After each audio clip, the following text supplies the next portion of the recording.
সন্ধেবেলা আমি আর তোমার দাদা টোটো করে কিন্তু যাচ্ছি বাজারে মাছ আনতে।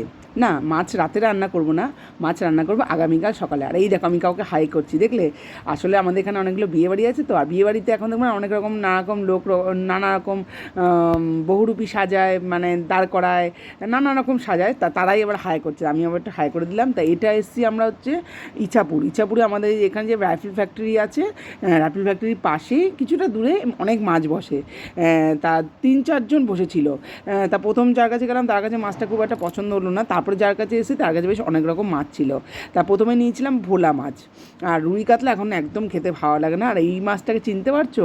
আমি জিজ্ঞেস করলাম, আমি তো অবশ্য সব মাছ চিনি না, বললো শার্টিং মাছ নাকি। হ্যাঁ, যাই হোক, তাই যে ভোলা মাছ তোমার দাদা বেছে বেছে দিচ্ছে, ভোলা মাছটা নিয়ে নিলাম। নিয়ে আজকে নিয়েছি একটু ভোলা মাছের সাথে হচ্ছে শঙ্কর মাছ। আমি কিন্তু শঙ্কর মাছ প্রথম রান্না করবো আর খাবো, জানো তো। জানি না কেমন হবে রান্না করতে, শুনেছি মাংস মতো রান্না করলে নাকি খুব ভালো রান্না হয়। যদি পারি তোমাদের সাথে অবশ্যই শেয়ার করবো কেমন করে রান্না করে অবশ্যই শেয়ার করবো। তা যাক, মাছ নেওয়া হয়ে গেছে, এবার একদম সোজা বাড়ি আসবো।